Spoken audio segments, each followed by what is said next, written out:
Man,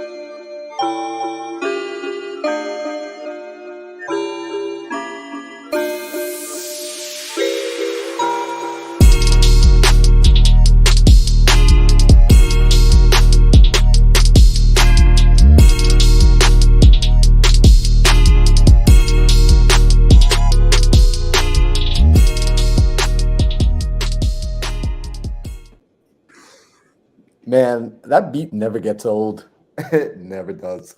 What's going on, everybody? Welcome back to another episode of the Think Big podcast. We're on episode 49, which in 3 weeks, we will hit 1 year of consistently showing up every Tuesday for back to back episodes, which is that in and of itself. Like, congrats, yo. Like, congrats, Alejandro. Congrats, Sam Singh. Like, that is huge, bro. Like, most people don't do anything for 52 weeks. Most people don't do anything for 49 weeks. Most people don't do anything for 4 days. So, guys, tonight we're going to be talking about some productivity secrets. If you peep the title, you see it says Productivity Secrets, the Practical Guide to Prioritization, because we were trying to figure out what's going to be the most valuable for people. And ultimately, we sat down and we looked at just everything we've gone over since the show started. We've spoken about wholesaling. We've spoken about lead generation, marketing, sales and conversion, scaling. I mean, we covered a lot. And when it comes down to it, some people have taken the information we've given them and they're executing, right? There are people out there that are doing some things with the information. They're making money in their business. They're making practical change. And some people are still in the land of overwhelm and they haven't done anything. So I want to address that tonight. I put together a slideshow. I literally put a slideshow together maybe about 30 minutes before this even started. So guys, like, I'm going to be presenting with slides. Here's what I need from y'all. I need pen and papers. I need your full undivided attention. If you are present, I need you engaging in the chat, because if you're not going to engage in a chat, and I'll talk about this, if you're not going to engage in a chat, you're killing me. I don't know why you're here. I don't know why you're doing this live. I need you to actually, like, I got my gamer headset on ready. Like, I am ready to play games today. I'm ready to hang out. I'm ready to drop value, but I need energy back from the people that are here. What up, Jade? So, yeah, Jade knows. She knows what's going down. So before I get into it, because I will start talking and I won't stop talking. What's up, Jim? I won't stop talking. Either one of you fellas want to say something tonight before you literally let me steal the mic? Well, I think Sam and we tricked Marlon into bringing out his Excel sheets, bro. It's about to go down, just like Jade said. So I'm excited for this, man. Sam, I know you got your pens out. I got mine out. Oh, yeah. My thing is we just started Q4, so we've got less than 90 days to finish the year strong. So, I mean, this is going to be huge. You're literally just giving us the foundation for what the rest of the year looks like. So let's get into it. Yo, I love it. All right. And then Nolan says, am I on the gamer live stream, right? Yo, it low-key feels like it. Yeah, so yeah, we're doing some gaming live streams today. But in fact, by the way, if y'all want to see a full episode where it is just me, Alejandro, and Sam playing games the entire time, like, I've been playing Call of Duty with Caroline a lot. Like, me and Caroline have been bonding in the house. We hooked up the Xbox to the TV out front, and we have just been playing Call of Duty while making calls. So if y'all want to see that, let me know in the chat, because I think that'll be insanely fun. But all seriousness, I do want to make tonight extremely valuable for y'all. Please get out a pen and paper. I'm going to go ahead and share my screen. I don't share power notes and slides and PowerPoints. Like, that's not my typical style. But I know a lot of people are like me, where you're pretty visual, so you need something to look at. So I wanted to give you something to look at. Plus, it just helps me stay on track. So I'm going to go ahead and share my screen, and we're going to pop it over here, jumping into a slideshow. I can no longer see anything that you guys are doing. So Sam, Alejandro, if stuff's happening in the comments, I'm going to need you guys to fill me in and let me know. All right, is that cool? Because I cannot see you guys while I'm looking at my screen. Let's do it. No, we got you. Awesome. So this is the Think Big podcast, random slideshow with Marlon Johnson. And Why should you listen to me? Because I feel like I'm going to be talking about prioritizing tonight. I'm talking about why you should listen to me on this particular topic. And here's why, right? I got focused last year and I was able to buy 10 doors in 45 days. I got focused with my priorities and I was able to host my very first mastermind. I was able to get a billionaire to come on my personal podcast, Into the Mind. I was able to show one of my clients, David, how to make his largest assignment. I learned from Jim Quick, and I'm currently on track to growing my own new online coaching business to 6 figures per month. So right here, you guys see, this is a picture from the mastermind I just hosted 3 weeks ago. This is Glenn Sanford, the billionaire that I had come on. He's also now the new owner of Success Magazine. This is David shooting me a text saying, look at this, September 21st. This was a few weeks ago, 2 weeks ago, just sold a contract for $80K assignment because he's one of my coaching clients. And we sat down, and what I'm about to share with you guys is the same thing I shared with David. So you guys are literally getting thousands of dollars worth of coaching on tonight's episode. This is things that I learned from Jim Quick. So Jim Quick is one of the people that I studied on mindset. And here you guys see, like, this is something I'm practically using. This is from my Stripe. I pulled this today so that you guys see, like, my business is on track. My coaching business, not even my real estate business. The coaching business is on track to being able to break 6 figures per month. That's where we're going. So that's why I think you should listen to me. Now, I need a promise from you guys. I'm going to be sharing with y'all the most practical guide I have for getting shit done. Online coaches literally charge thousands of dollars for what I'm going to show you. I charge thousands of dollars for what I'm going to show you. What I need in exchange for that, though, is some energy through the chat. I need energy coming from y'all. So Sam and Alejandro, you guys are going to have to let me know if they're pouring energy in. If they're not, let me know. I'm shutting this down. I'm going to go back to work. And because I'm excited for quarter four. I've got things that are a priority to me that I want to be working on right now. So if we're not getting energy in the chat, if people aren't engaged, if there's not fire emoji and the chat doesn't look like Kim Kardashian just came onto our podcast and like people are that excited, I want to go do something else. So Alejandro, Sam, is there some excitement in the chat right now? I think it could be better. Honestly, I think it could be better, man. I mean, for what you're going to do, with the fact that you said that this is what people pay you thousands for in your coaching. Guys, let's drop some fire in the chat. Let's give it up for my Marlon.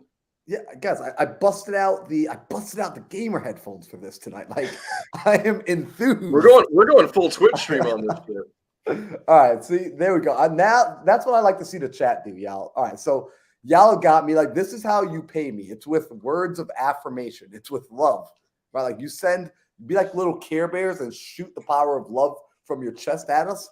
That's how you pay me. Now let's keep going. All right, boom. All right, so here we go. Just let me do a quick breakdown, by the way, for my people with ADD and ADHD, right? And any other letter you have in the alphabet, what I'm going to show you still works for you.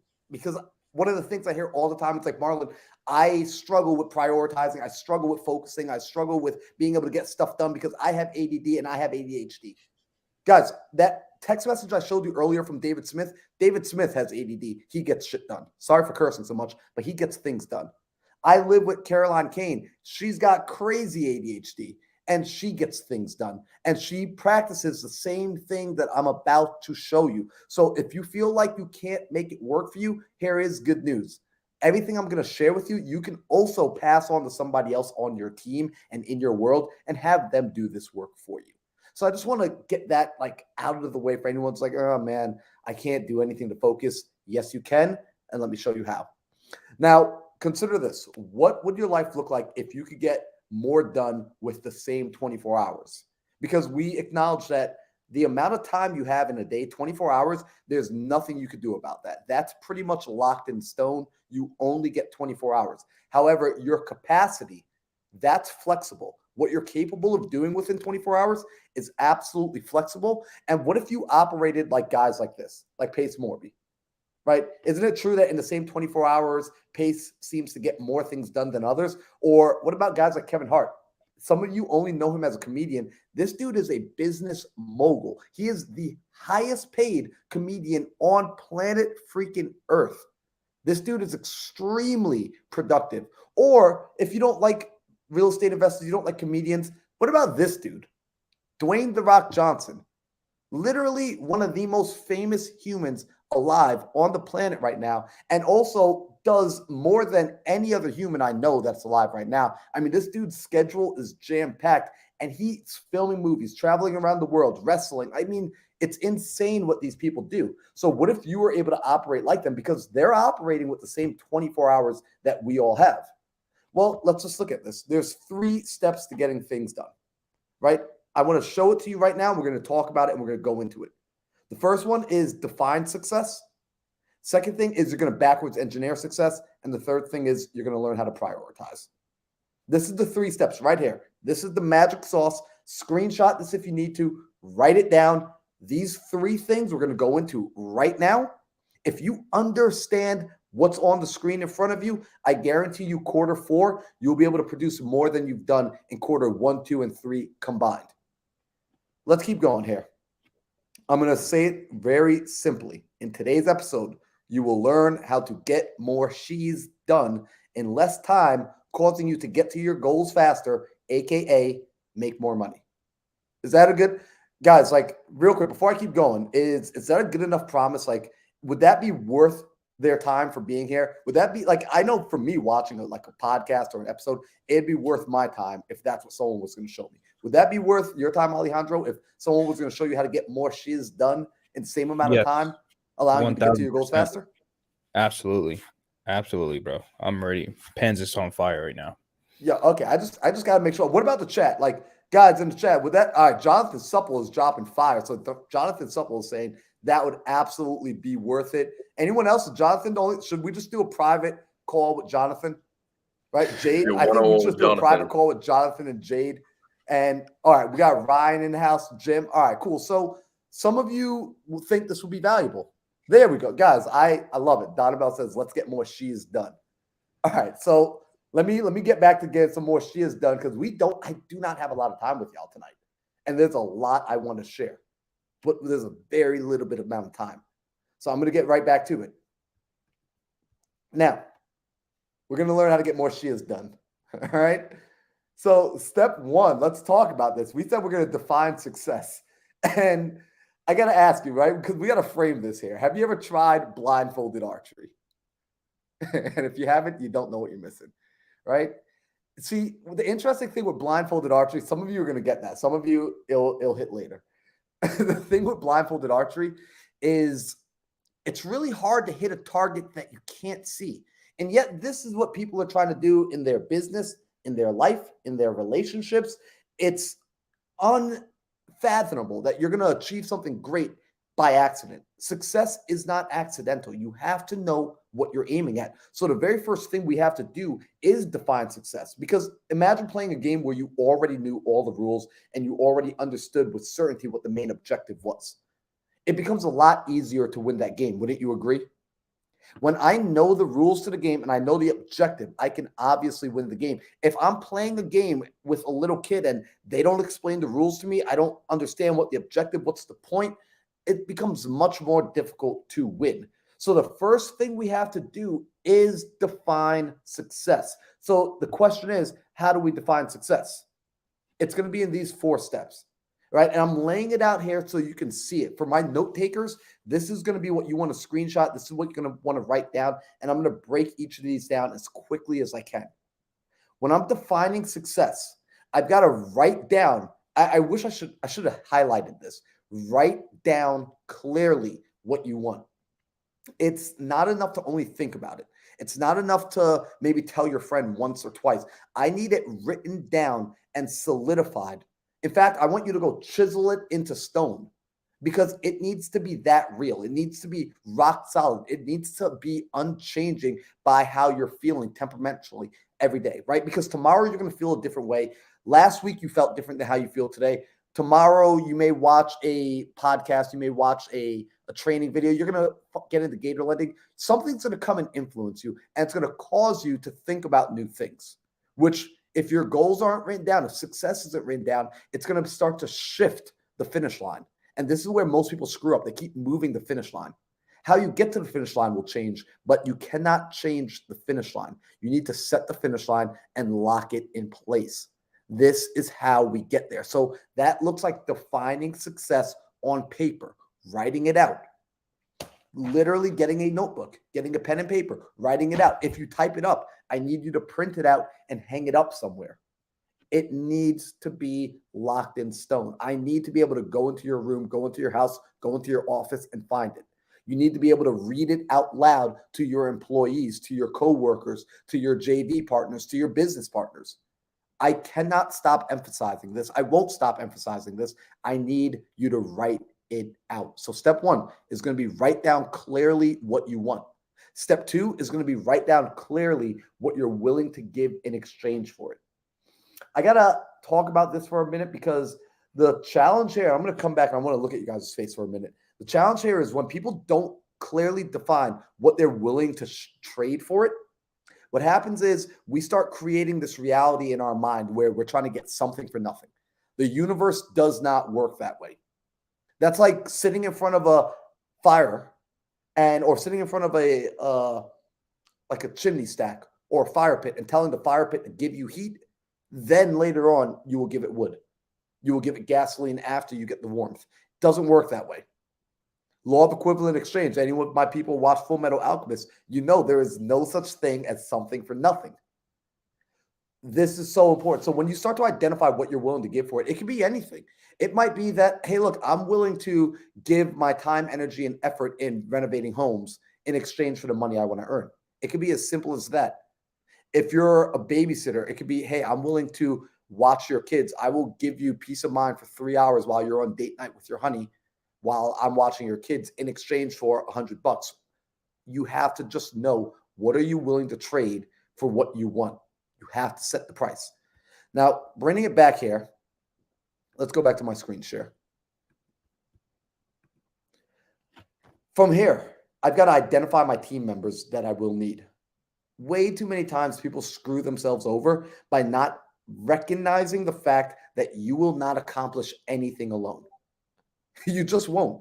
No one has been able to accomplish anything great within their lifetime doing it by themselves. The idea of being self-made it sounds really good. It's great for hashtags. It looks amazing on a t-shirt, but the reality is nobody is self-made. The reality is we all rely on other people. And those that get there faster, when we talk about being on the Think Big podcast, when we talk about scaling, when we talk about growing an operation, what we're really talking about is being able to get people together and rowing in my boat all in the same direction. So I've got to start to identify who are the people I will need. What's the team I need to put together? I've got to put together an A team. Any movie you've ever watched, when they come to the good guy and they say, hey, look, we need you for a mission, he always says stop, or she says stop. Before I say yes to this mission, I've got to go put my team together. Think about that. The Avengers, right? You got to go and assemble the Avengers. It's going to be really difficult to assemble the Avengers, though, if you don't know clearly what you want. And if you also don't know what you're willing to give in exchange for it, because good people that will come and be on your team, they're going to want something for being there. And those two things, one's going to be they want to know what the mission is. And the second thing they want to know is what are they going to get for joining you on that mission? This is why it's so important to think about number 1 and 2 before you even go and try and get some team members. And finally, number 4 is you need to identify the sort of leader you have to become. You've got to look at the gentleman on the screen. I look at Alejandro and I look at Sam Singh, and I've seen these men become better and better leaders throughout the year. I've watched them in the off season sit down and go to masterminds, invest in their personal development, read books. I mean, like, just sit down and study, asking questions, all for the sake of becoming better leaders. And they recognize being a leader isn't meaning that they themselves are just now taking all the glory. What they recognize themselves as leaders is they basically ask the question, what do I need to do? Who do I need to become to make my people better?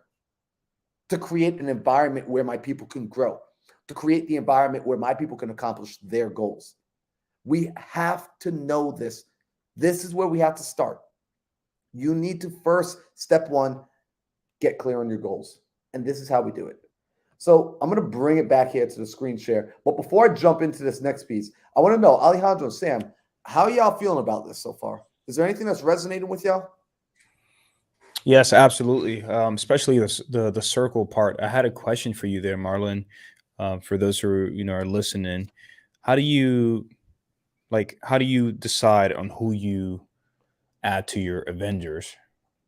Such a good question. So deciding who we add to our Avengers, I mean, I can literally break that piece down for an hour. I'm trying not to. When we're looking at bringing team members onto the team, it's important that there's three things we identify with those team members, right? Do they get it? Do they want it? And do they have the capacity to do it? And I'll explain what that means for everyone in the audience. Like, wait, do they get one? Do they get it? In other words, do they get the vision? Do they get the mission? Because first, I had to identify what I wanted. When I'm bringing team members on, I'm not trying to sneak them in and trick them into joining my team.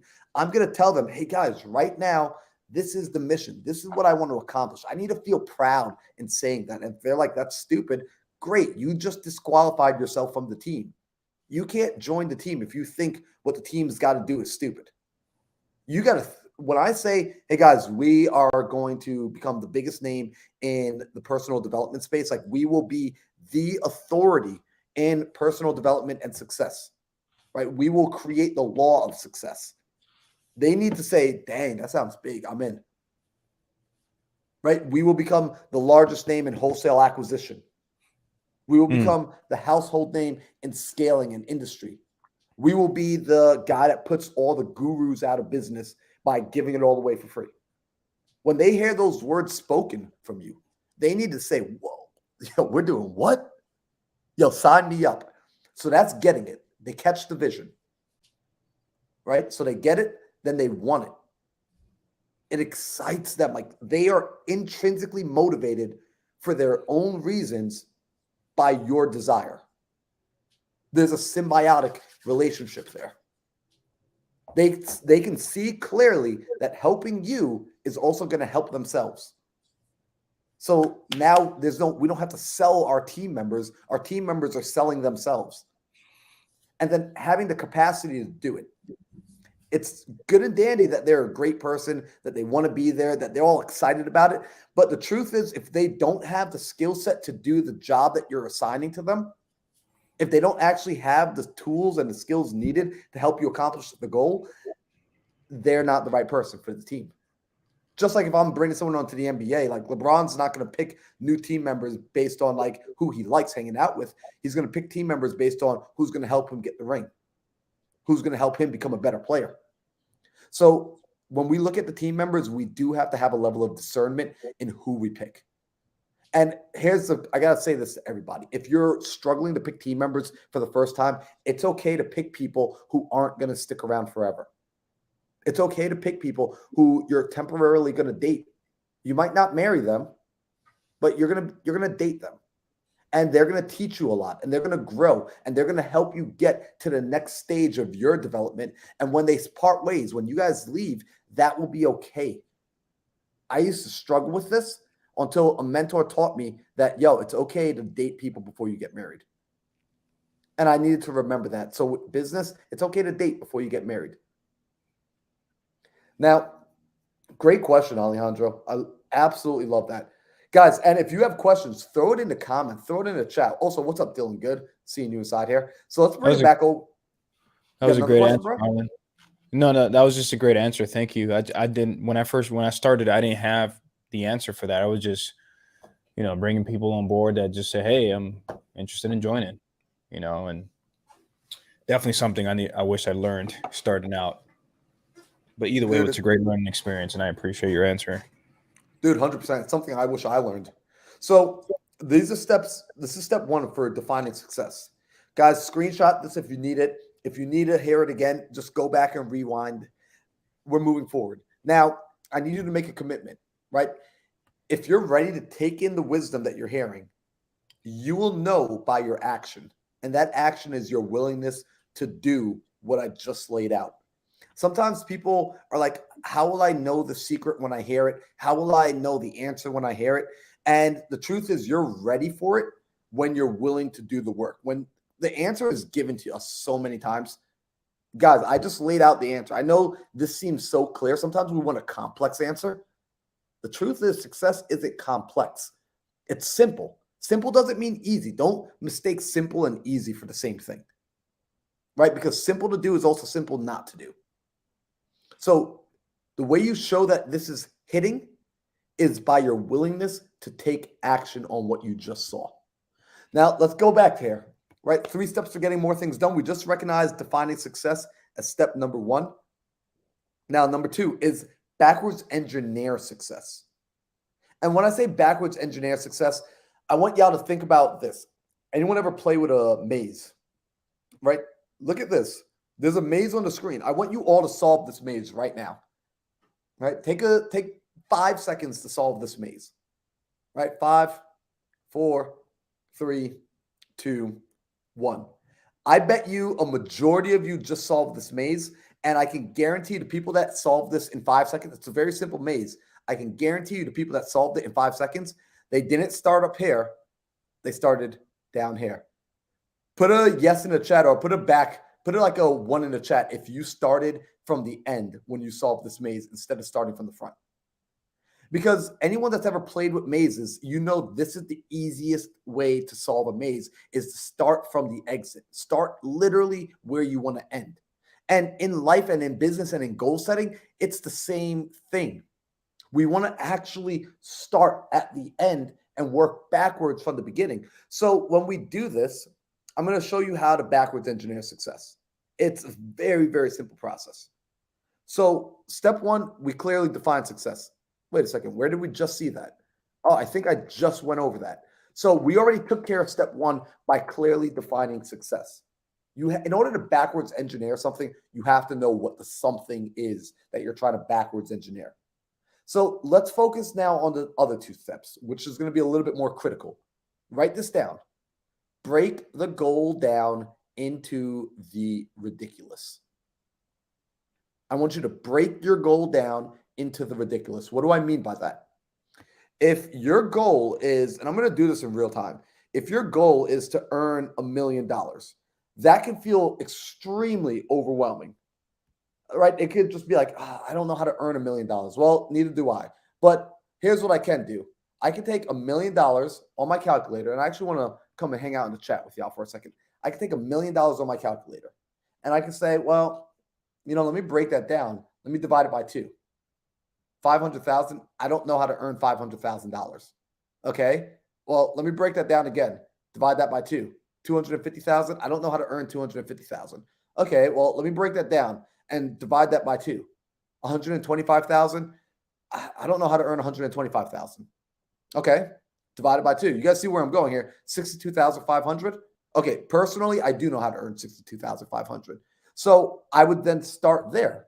Okay. So I need to be able to earn $62,500. Okay. I know how to do that. How many times do I have to earn 62,500? Right? Let's just do a quick calculation. I take $1 million. I'm going to divide it by 62,500. Tells me I need to do that action 16 times. Right? So in my world, that means, okay, I know when I flip a house, I can make a profit of $62,500. If I flip 16 houses, I can make $1 million. Right? Guys, I know this seems like, well, duh, Marlon, that's baby math. I know. That's why I'm telling you. I'm not trying to make this so complicated that you can't go back into your world in your life and do this. If you do deals that maybe your average deal size is $5,000, great. What I would do is I would look at $1 million, if that's my number. I'm using $1 million because it's an easy number, right? And I would divide that by $5,000. Tells me I need to do 200 deals, right? And so now when I look at 200 deals, it might say, man, that sounds like a lot of deals. All right, well, I have 12 months to make this happen. Let's say I want to make that $1 million in a year. I'm going to divide my 200 by 12. I'm looking at 16.6 deals per month. Okay, that still feels like a lot. So now I'm in a place where if I feel like 16.6 deals is a lot, could I break that number down into something more ridiculous? Could I break it down into something more manageable, more bite-sized, something I could wrap my head around? And the answer is maybe, yeah, right? 16 deals a month. I got 4 weeks per month. I could divide that by 4. It means I've got to do 4.1 deal a month. 4.1 deal a week. Maybe that still seems a lot. Like to me, 4 deals a month, I think you're the hot stuff. right? Like you're Sam saying, you're Alejandro, you're Sam like rolling out the gate, 4 deals a month. Like Sam's way past that. But like if you're doing 4 deals a month, like to me, you're hot stuff. So maybe you're feeling the same as me. You're like, ooh, 4 deals a lot. It sounds like a lot. Well, because I'm aware of these numbers and I'm breaking it down to the ridiculous, I was aiming at $5,000 spreads. Well, isn't the national average 12,500? So what if I aimed at $10,000 spreads? Then my 4 deals per month turn into 2 deals per month, right? Oh, okay. Now I only need 8 deals per month or 2 deals per week, 8 deals per month, right? I only need 96 deals in a year. I don't need 200 deals in a year. Wow. By breaking my numbers down into the ridiculous. Now, when I break this down to you guys from a standpoint of prioritizing, though, and getting clear and getting focused and having a practical way to getting more things done, I also want you to break your activities down into the ridiculous because still, you might be working on your first deal. So everything I'm saying might seem so overwhelming. Everything might seem so overwhelming right now, right? Like you might look at Sam doing 22 deals right now. He's got 22 live deals in escrow, and you might be like, whoa, I'm still working on the first deal. Here's what I would do. So I would break things down into the ridiculous. I would say, hey, Sam, on average, how many leads do I need to talk to in order to get a deal? Oh, you asking specifically? Oh, yeah, I'm asking Um, specifically. okay. Like, How many leads do you need to talk to get a deal? If you're going cold call, you're gonna need, let's say, if you're new, we'll say about 55. all right, so 55 leads I have to talk to get a deal done, right? And so I might be like, oh, that sounds like a lot because I still struggle to get on the phone. Well, here's what I would do. I would break it down. Can I make 55 phone calls in a day so I can get that deal done immediately? Probably not, because like that seems overwhelming. Well, let's take the same math here. I could divide 55 by 2. Can I make 27 and a half phone calls? That still seems overwhelming. And that's a lot of phone calls, quite frankly, if you're having real conversations. So let's divide it by 2 again. 13 and a half.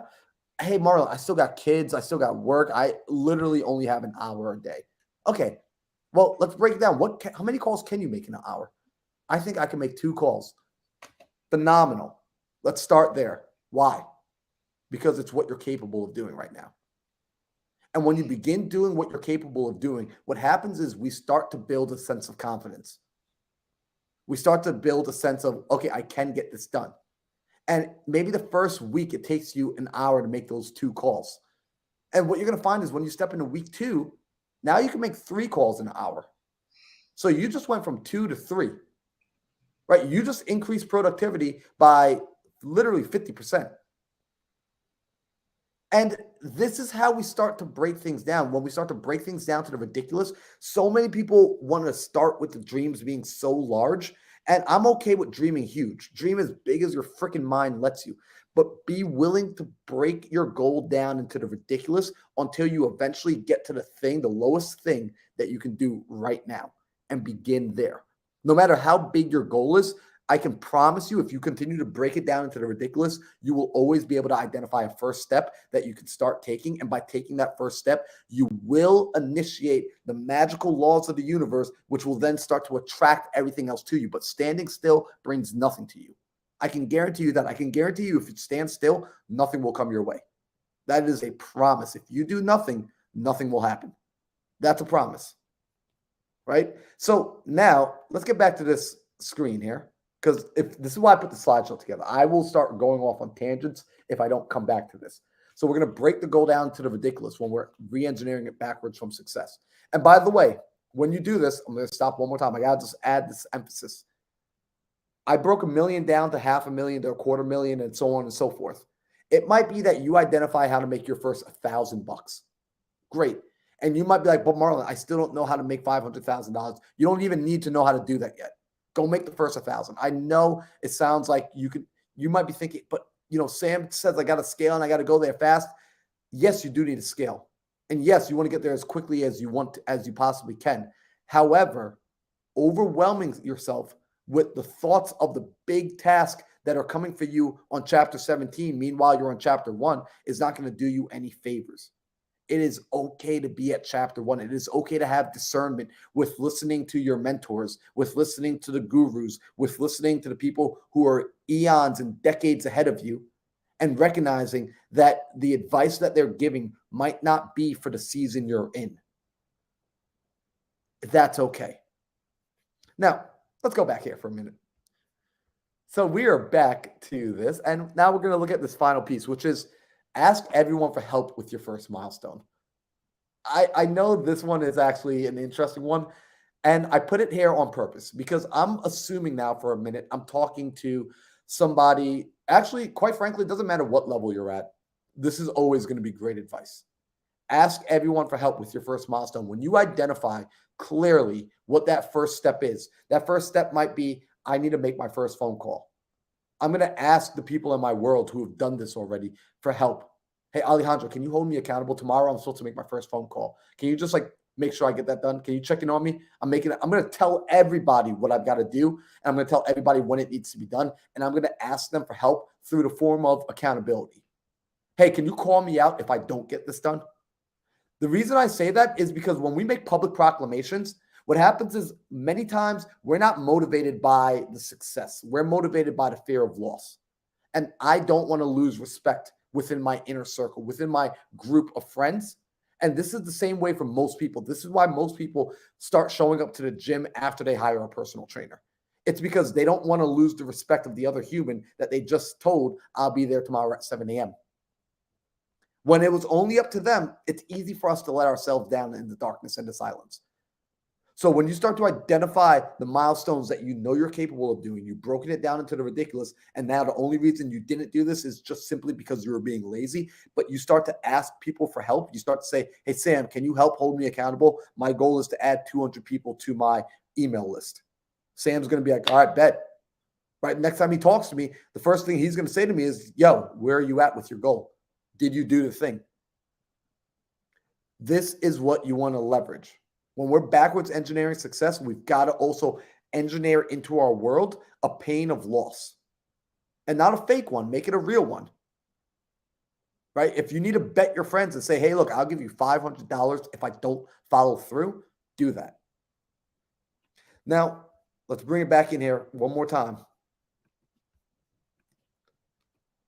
So, again, backwards engineering success, if you're ready to take on the wisdom, you're going to act on what I just showed you. You're going to actually go through and do these 3 steps. Now, final thing for getting more stuff done, and this is the meat and potatoes of this. This is where if I were a note taker, I would especially be writing this down right now, which is prioritize. This word should be massive. However, most people don't understand this word. Right? People don't actually understand what prioritizing means.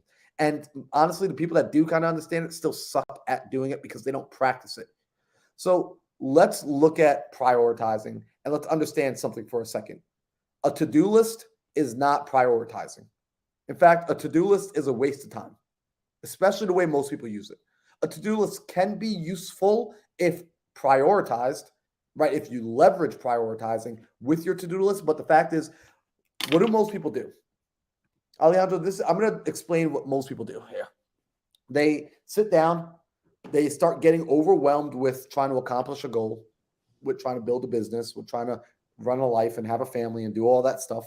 And then they start to say, oh my gosh, there's so much in my head. I just need to get it out on paper. I got to get it out on paper. So they start writing it down on paper. And they make this long to-do list. And if you're like me and what I used to do, you make little boxes next to your to-do list so that later on you can put a check in there, right? Or sometimes you just like to cross it out. And you fill out this to-do list. And you feel better by just having created the to-do list. You feel really good. And then let's say it's a Sunday and you don't even have work that day and you're able to just work right on it. You go through and you cross out 40 things on your to-do list. And at the end of the day, 6 o'clock, you're sitting down and you're like, oh, wow, I did a lot, but I don't really feel like I got anything done. Y'all ever feel like that? I know I have. Have y'all ever felt like that? Like you felt like you looked at your to-do list, you saw all the things you did, and yet there's still this feeling like I didn't actually get anything done. Right? Put a 1 in the chat if you guys have ever had that feeling. Right? I can't be the only one that's ever felt this way. I can't be the only crazy guy that's gone through this emotion. In fact, there have been times where I even did the whole to-do list, got everything done, and then came back because I realized, oh, I forgot to make up the bed, and I made up the bed, and I'll throw things on the to-do list just to get the satisfaction of crossing it off. Right? Like Jonathan Supple will say, like, I started asking myself, where'd my day go? Here's the interesting thing, and this is why to-do lists suck. It's a bunch of items that don't move the needle. These are tasks that aren't doing anything towards the mission. And this is why I hate to-do list. So when people tell me like, what's your secret for time management? I'm like, there is no secret for time management. I can't control time. 24 hours is 24 hours. A minute costs 60 seconds. Doesn't matter how I split it. It always costs the same. But earlier, we did see guys like The Rock, Kevin Hart, Pace Morby. These guys get more things done. When I look at Sam and Alejandro, these guys get more things done in a day with their 24 hours compared to the other 99% of the population. What's the difference? I'm going to tell you right now, it's one word, and it's prioritizing. What's that mean? It's very simple. Prioritizing means I take my to-do list and then I ask the question, what is the most important thing on this list? What actually moves the needle? And here's the interesting thing. If you have more than one most important thing, you told me that your brain is broken and you don't understand how to prioritize. That's what you say to me. When people say, but Marlon, I got like 5 most important things. No, you have one most important thing. And then after that, you have something that's second most important. And then you have something that's third most important. Here's what I need you to do. All right, we're gonna look at this for a second. I need you to make decisions. Because when I look out into the world, I see indecision everywhere. Like seriously, it's mind-boggling. We're so afraid of making the wrong choice that we make no choice. And guess what? Not making a choice is making a choice. And it's the wrong choice. So let's look at this. How do we prioritize? Here's where you're going to want to screenshot this, and you're going to want to do this tonight. First, you're going to identify your top 3 needle-moving tasks. Right? We're in quarter 4 right now. In this quarter 4, you should have 3 rocks. Like these are the biggest things that need to be accomplished by the end of this quarter so that we can move closer to the goal. You need to identify those 3 needle moving activities. This is for a very basic example, this is if you were sitting at your desk and you had to dispo a wholesale deal that's going to make you $10,000, or you needed to go outside and take care of your landscaping in the backyard, and that's going to take you about an hour and a half. Which of these 2 tasks do you do? You're going to go and take care of the wholesale deal because some people, and I know it sounds stupid, but some people will go and do the landscaping first because it's easy, it's familiar, it's simple. They know how to get it done. So they want to go and knock that out of the way first. But when they do that, they're spending time, they're spending energy, they're spending their mental capacity doing that so that when they come back, they have less of themselves to go and take care of the bigger needle moving activity. And maybe because they went and cut the grass, now when they're trying to reach out to the buyers already bought something else, or they're not answering their phone, or the opportunity is gone. And so they got this task over here on the left done, but the task on the right isn't done. Here's how you know which is the bigger needle mover. If I went and I wholesaled that deal and I made the $10,000, but I didn't go and take care of the lawn landscaping, with the $10,000 that I just earned, could I not take $50 out of it to pay for a landscaper to go and take care of my yard for me? So by completing this task, it either eliminates this task or renders it completely unneeded and unnecessary. That's the needle moving activity that you have to focus on. Inside your business, you need to sit down and look at all the stuff you're doing and figure out what's actually important, especially when you're using paid time to do it. When you're using money-making hours to pull lists, when you're using money-making hours to sit down and organize your emails, you are wasting time and you aren't prioritizing. So make it a goal to prioritize your top 3 needle-moving activities per day. Now, when you do that, the second step is going to be schedule them into your day. Don't just plan it, schedule. In fact, do y'all know the difference between scheduling and planning? Right? Like in the chat, let me know if y'all know the difference between scheduling and planning.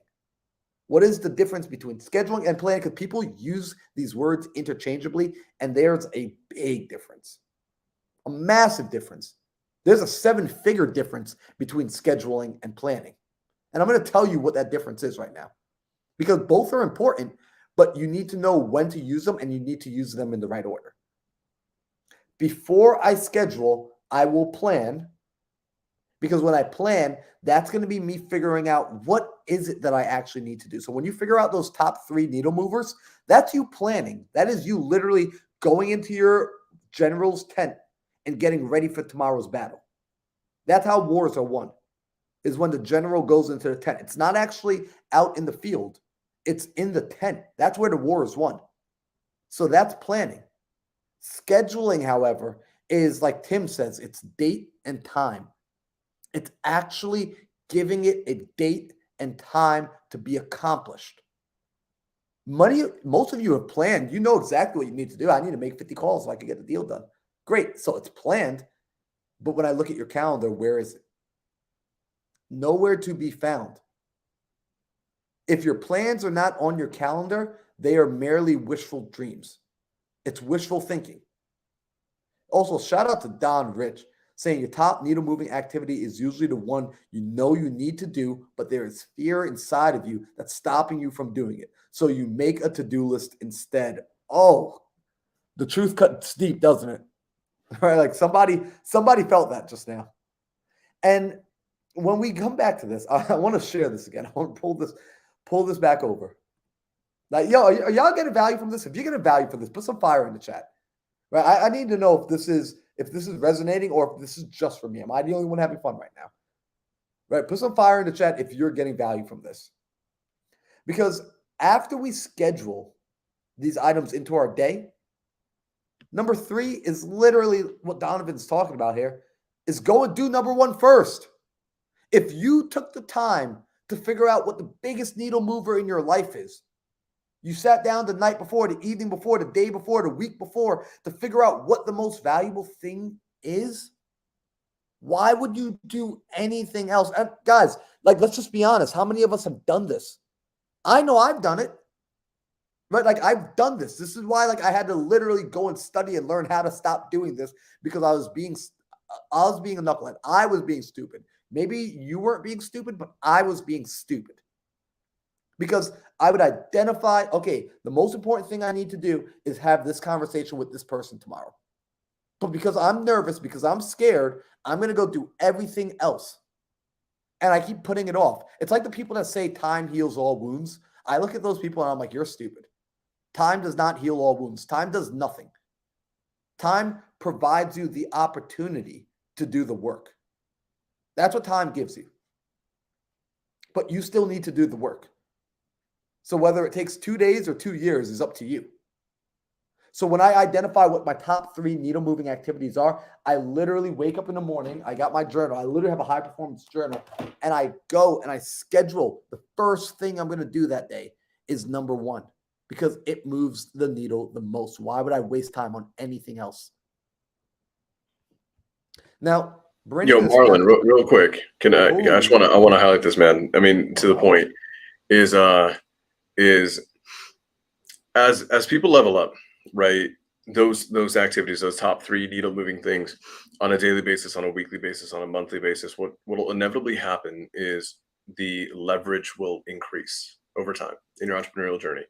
And to showcase what that means, and guys, this is actually really funny. In the beginning, a lot of the times we think that getting the most leverage, getting the most output is by doing the most little things, right?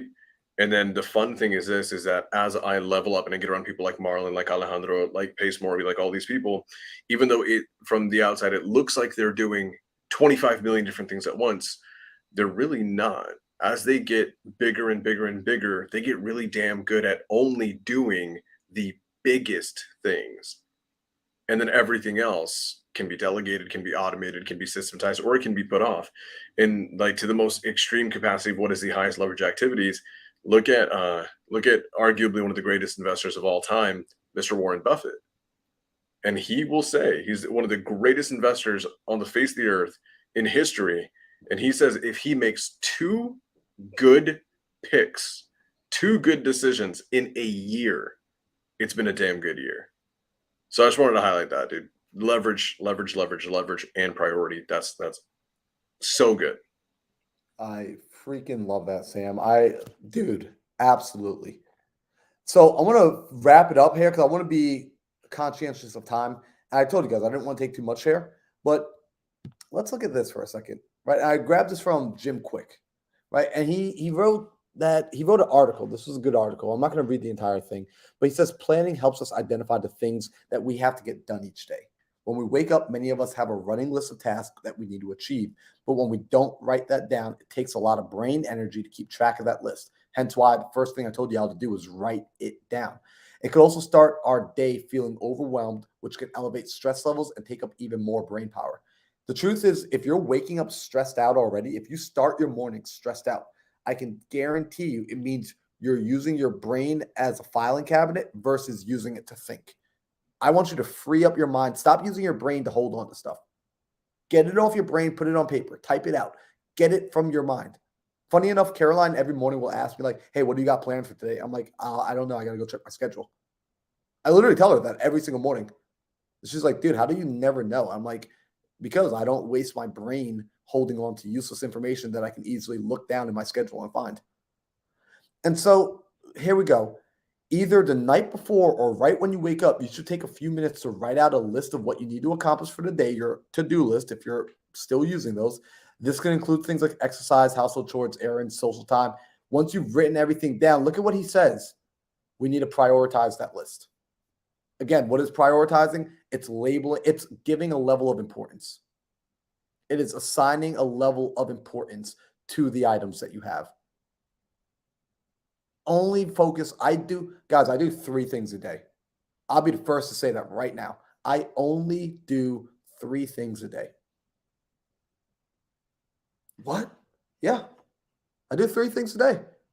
I used to do like a million, and all that would happen was I would just get burnt out, feel overwhelmed, and quite frankly, not get as much done.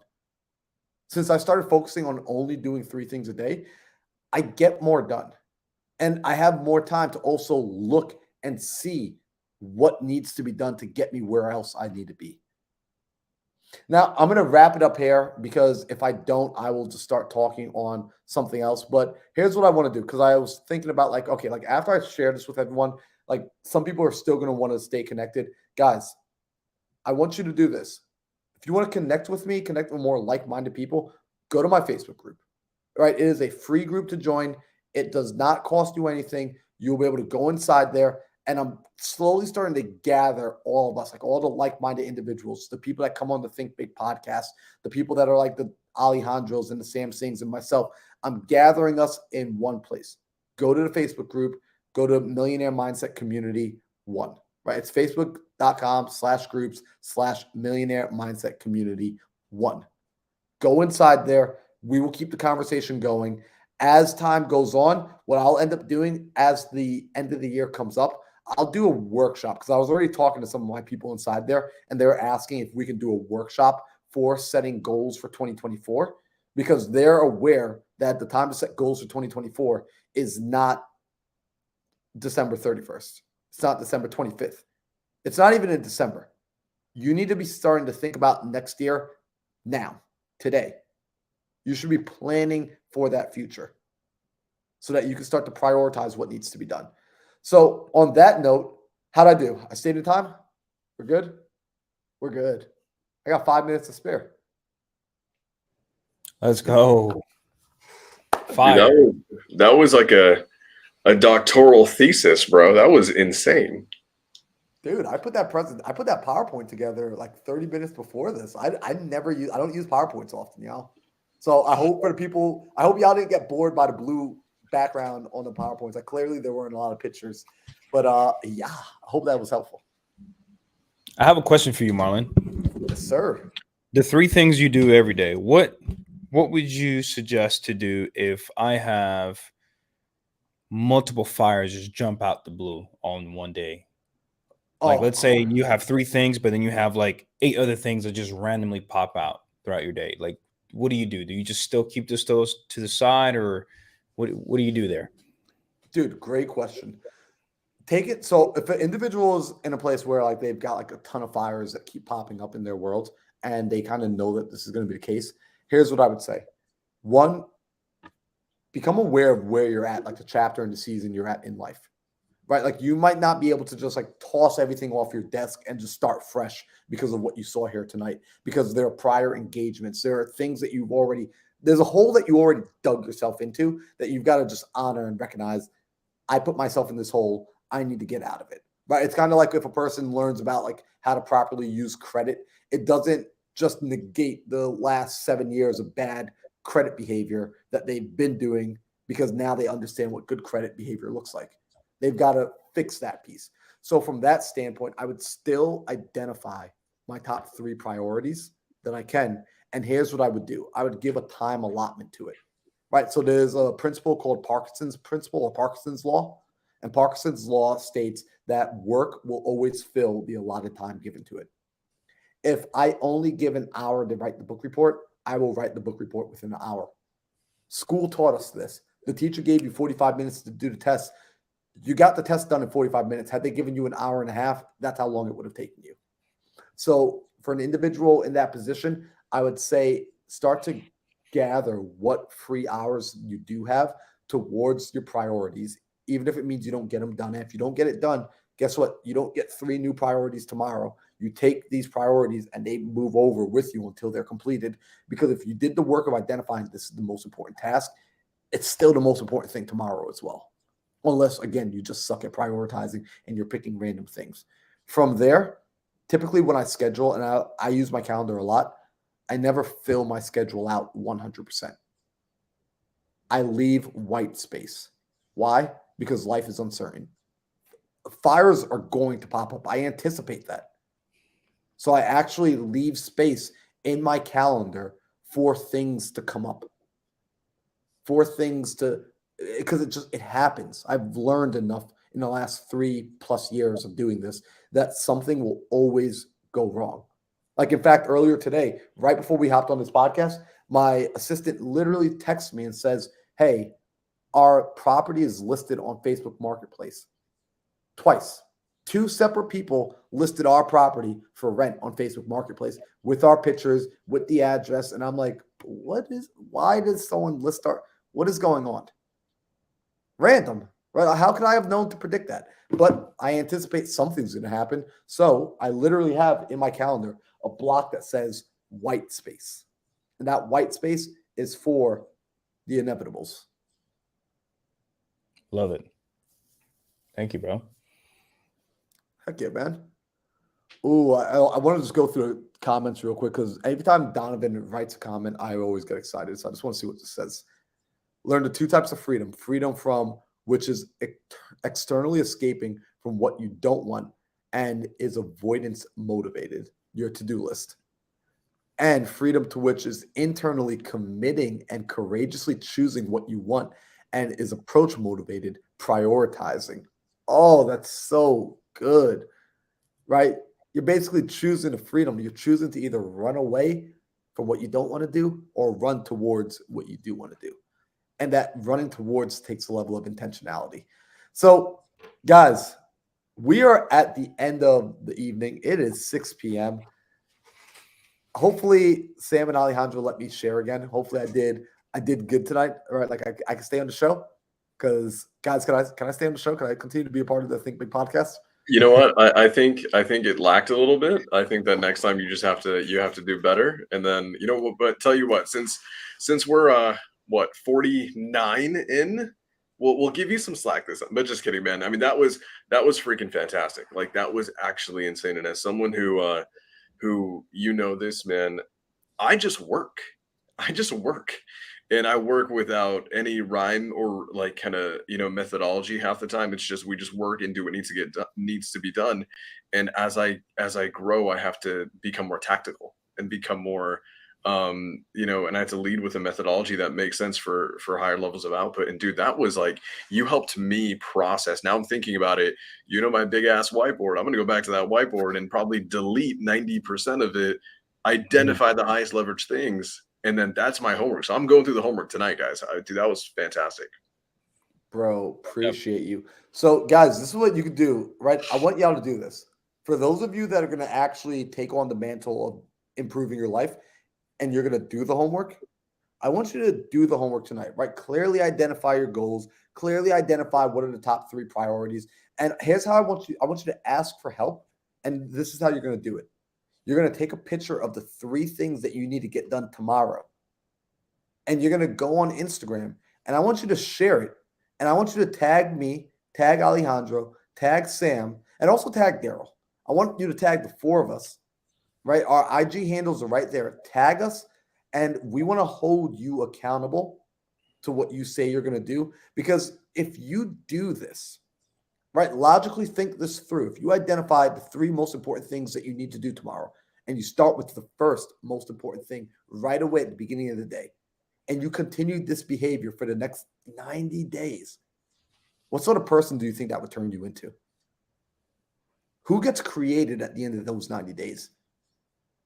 Does that person get closer to their goals or further away? You tell me. In fact, don't tell me. Prove it to me. Prove it to me through your action.